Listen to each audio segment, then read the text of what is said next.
All right, friends, it's time for facilities, and we are going to be talking about Chapter 1, History and Future of Sport and Public Assembly Facilities.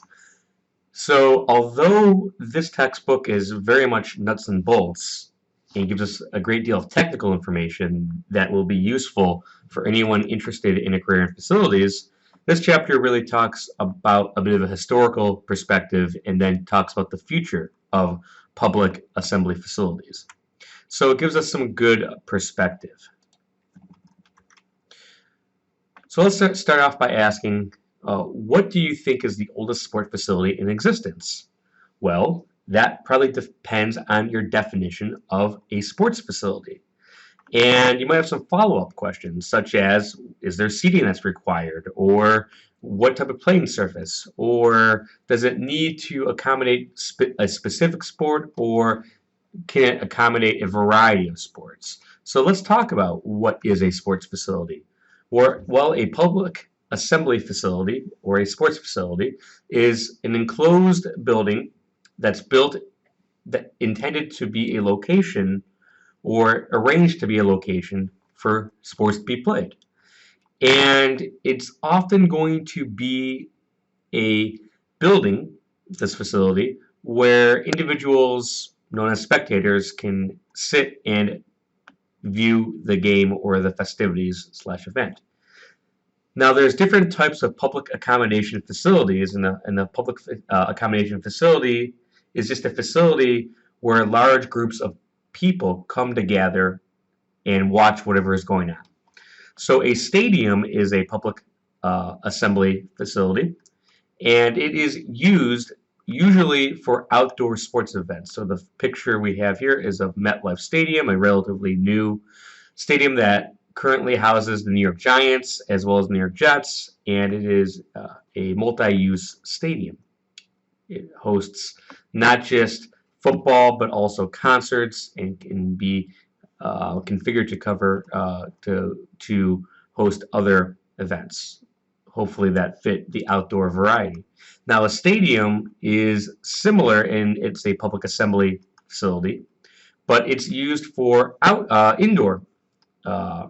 indoor sorts of events. So the arena is going to be an enclosed indoor structure with open space. And in the arena we have here is AT&T Stadium, home of the Spurs. In terms of history, stadia and public assembly facilities really owe their existence to antiquity.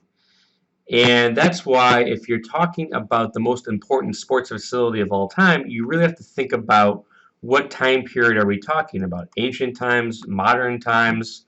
That is important. And you might also think about, well, what is the largest challenge associated with running these types of facilities? Well, there was a variety of challenges in ancient Greece where these facilities really owe their genesis. These large stadiums were traditionally home to ceremonies of worship, and sports was a part of worship. So we have specific stadiums such as the Olympic Stadium that was built in 776, and we also have other types of stadia, but really the Olympic Stadium was pretty seminal because it was sort of one of the first places where sports such as track and wrestling and other sorts of events occurred. Now, there were also other uses for these facilities, such as religious ceremonies or speeches or banquets. And the textbook also talks about these large horse racing tracks and theaters. So we've got the Colosseum, we have Circus Maximus, and the Hippodromus, which is the sort of racing tracks or theaters. And these facilities were founded to provide an entertainment and promote religion slash political goals as their basis. So they were really the first multi-use facilities. And they were created and these events were undertaken as a way to help pacify potential opposition from citizens who might have gripes with the government, but because they were being fed and were watching something entertaining like horse racing or a gladiatorial bout, they just let it go and went home happy.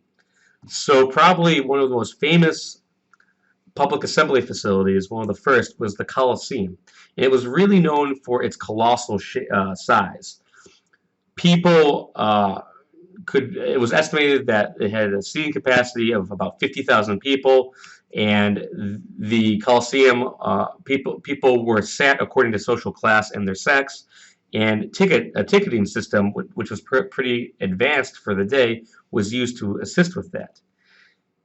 The emperor was often the party that paid for these games, so people again were rewarded with food and drink, and then some sort of entertainment, and that was really a major purpose of the games and events that happened in these Colosseums. That you can see that Titus had this 100 days of celebration, and there was wild beasts and gladiators that were the sort of entertainment for the masses. So we have pictures of the Colosseum, and during this time, the Colosseum was a multi-use facility.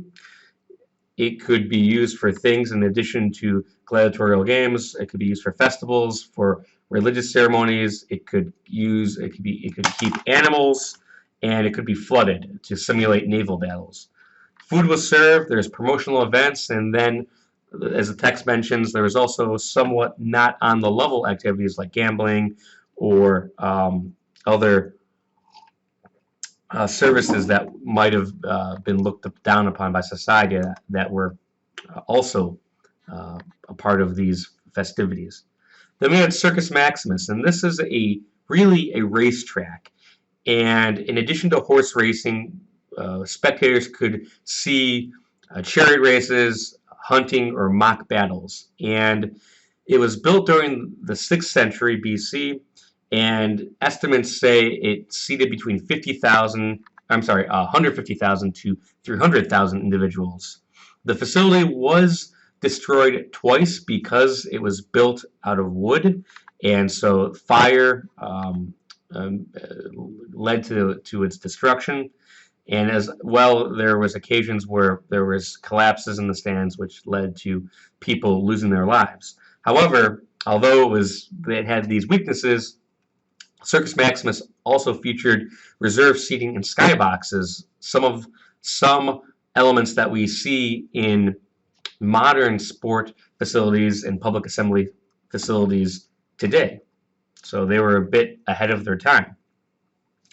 Then finally, we've got the hippodromes, or horse race tracks, and they were built for purposes not only for horse racing, but we also see that they were theaters, so it was, again, a multi-use facility. So these are some of the seminal public assembly facilities that we know from antiquity and potentially could be used for the basis of modern sport and entertainment assembly facilities. So during the Middle Ages, the textbook mentions, public assembly facilities sort of went on hiatus because things like festivals and sports were discouraged. And it was discouraged because of the church. So the question really becomes for you, why would the church discourage building these large public assembly facilities? Well, the hint is right there. This gentleman holding a nice looking cup, probably filled with a frothy alcoholic beverage. So when things like drinking and debauchery were frowned upon by religion, those aspects that led to help facilitate drinking, such as public assembly facilities, were outlawed, and then sport itself at times was outlawed by society or by the government because of the potential of it to mobilize the populace. So that was something that religion as well as society, the government, wanted to to keep away from. So that's a perfect segue for what's going on in modern times. So some of the aspects from antiquity and the Middle Ages in these issues that they pose still exist in modern times. Logistic issues such as moving in and out and controlling large numbers of people, making sure that the crowd and the event that occurs inside the public assembly facility is safe. So risk management, making sure security is make sure that people are safe. Controlling rowdy or violent crowds when there's food and alcohol. Every year we hear of these unfortunate events where fights break out or violence occurs at stadiums throughout the nation. So these are really issues that people in the facility business and people in sport management still deal with to this day. Making sure that facilities are multi-use. So not only can a facility like the Coliseum hold a religious ceremony as well as a banquet and then maybe a gladiatorial battle, but we also see today facilities such as the AT&T Center, such as most arenas in the United States, being able to accommodate not just one sport, but several sports, arena football and basketball, or ice hockey and basketball, ice shows. So that is, again, that flexibility is important. Making sure that VIPs are protected and get extra amenities. As I mentioned earlier, that is a throwback to the days of antiquity. And then making sure that the facility is clean and operational. There are rules and regulations today, and there is rules going back into antiquity. We also have the same issues involving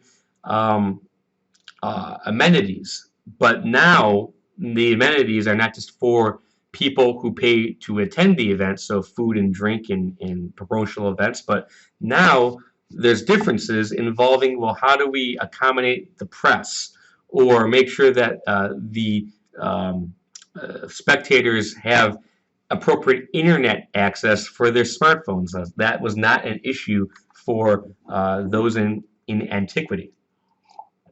Same thing for television platforms and making sure that technology to broadcast games was able to be facilitated within these public assembly facilities. And then, although in antiquity there were some challenges with the elements such as the hot sun beating down on spectators and dealing with sanitary issues, today's public assembly facilities also deal with heating and ventilation, air conditioning, or HVAC, which is, we're going to see in this textbook, very important.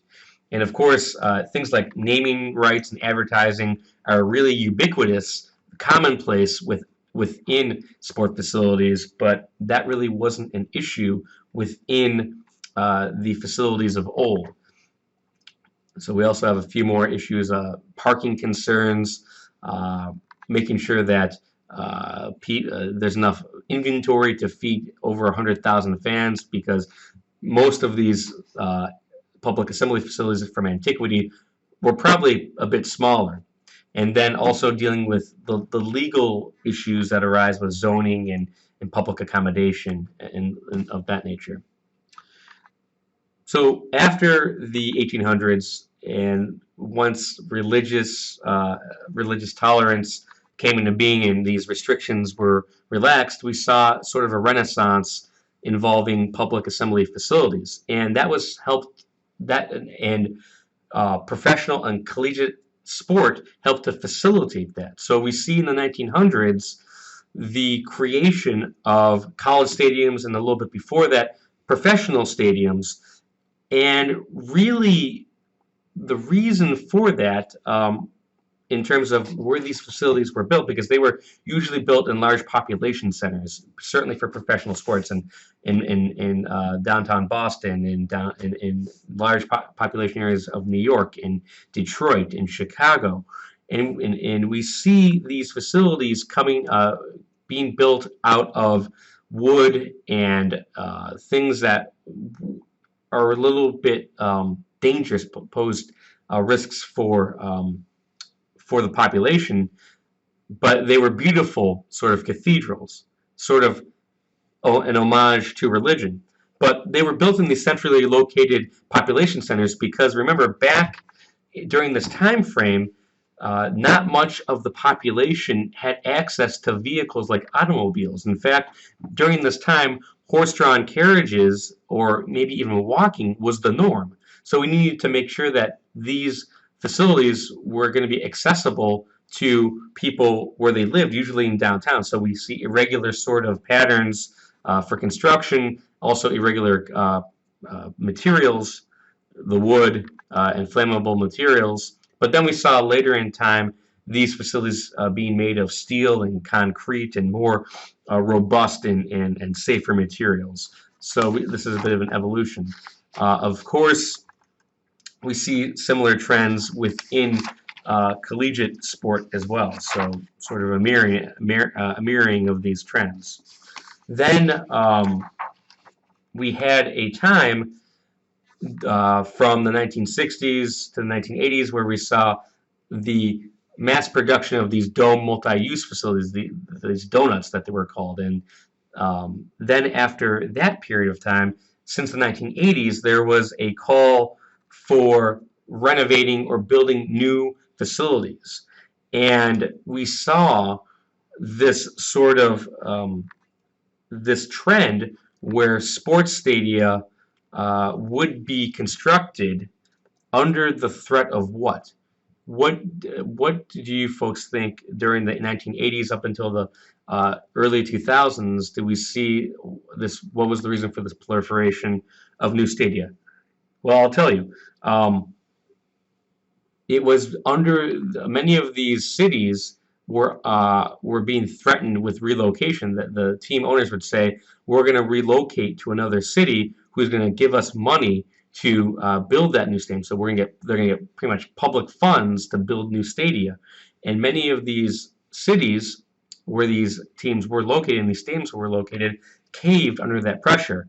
Although it's true that when these sports stadia were originally built during the 1900s, many of them were built to be these city centers for urban renewal because they wanted people to be anchored to those urban areas. It kind of came back full circle and haunted the cities because now these wealthy owners wanted funding, wanted tax-free funding to build new stadia.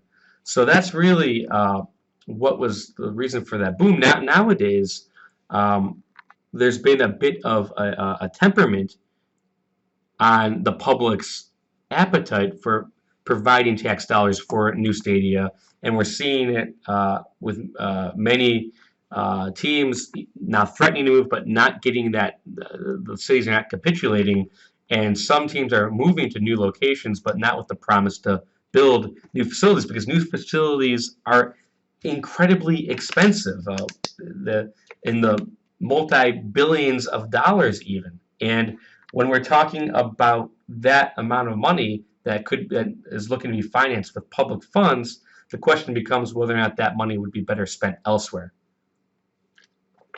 And we can look to the Olympic saga involving many host nations that win the bid to host the Olympic Games, but then are roped into spending billions of dollars to host the games and build these facilities and getting limited return on that investment.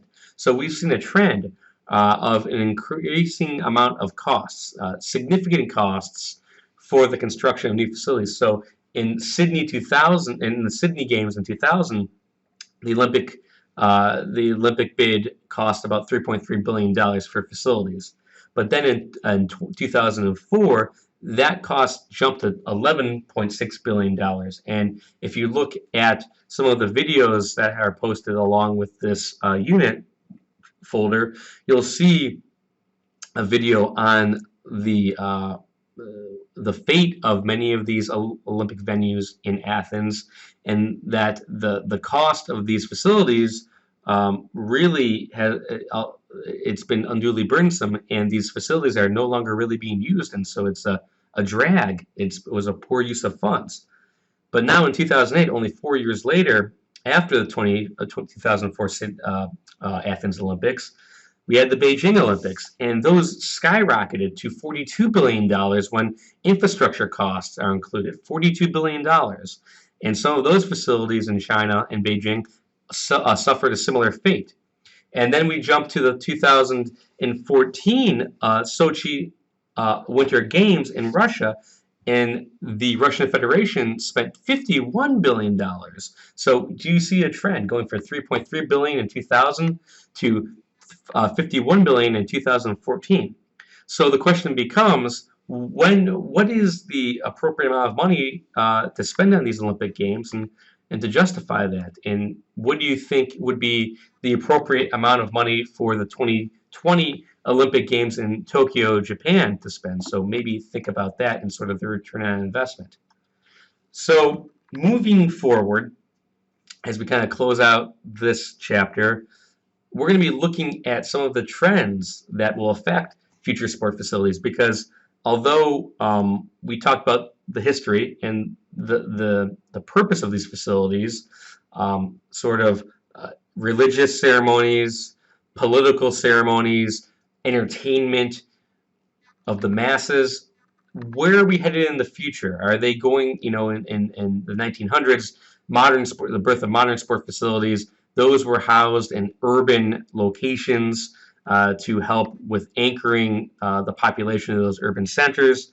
We saw in the mid 20th century, in the 1950s, 60s, 70s, 80s, these public assembly facilities migrated out of some of those urban epicenters and into the suburbs. And then we saw in the 1990s up until currently, many of these facilities going back into the urban area, urban landscape. And some of the trends for future facilities are an inclusion of technology, marrying that into public assembly facilities, so internet, virtual reality, augmented reality, how these facilities are going to be constructed, more environmentally friendly, with LEED certification, using materials that will lessen the carbon footprint. How are the broadcasting needs of these facilities going to change? We look at, again, the elevation and refinement of how games are broadcast with HD TV Ultra, HD 4K, 10K, virtual reality, augmented reality. Where are we going with this? And facilities are going to have to also account for that and try to counteract that to make the worth the while of the person paying the ticket to attend these games. How is the facility going to make it a more interactive experience for those who are going to be going to the stadium?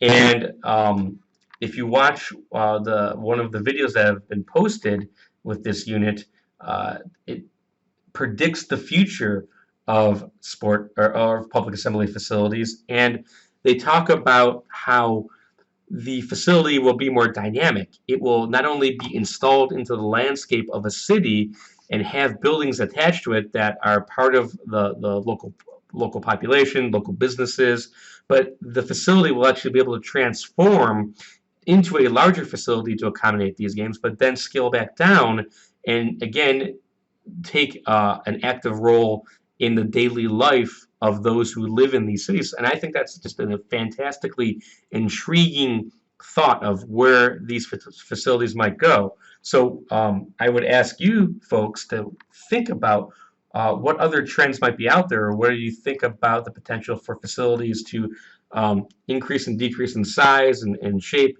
based off of the day of the week and what sport is involved. So sport facilities really have evolved and are evolving over the years. They, of course, will continue to evolve as technology and new sort of trends are created and new revenue streams are developed. What's gonna happen with facilities when augmented reality and virtual reality become commonplace? And it just goes to show you that we've come a long way from the Greeks and the Romans and the Colosseums and all of that aspect. But the general mission of these public assembly facilities really is the same. They can serve as an economic catalyst for growth within that region and to help with economic, geopolitical, and local political agendas. And we live in very interesting times to see where this is going to happen. And although this chapter does talk about larger facilities, we should also, it's also worth mentioning that the vast majority of public assembly facilities throughout the United States are community-based. They're smaller, and they are facilities that are also changing as the world changes, and um, we'll see where it takes us. So, as we kind of enter into this class and enter in the semester together and go on facility tours, it might be worth thinking about, what is your greatest facility related experience and why was that the case? And then the flip side, what is your worst facility related experience and what was the case? And what do you enjoy most about stadiums or stadia?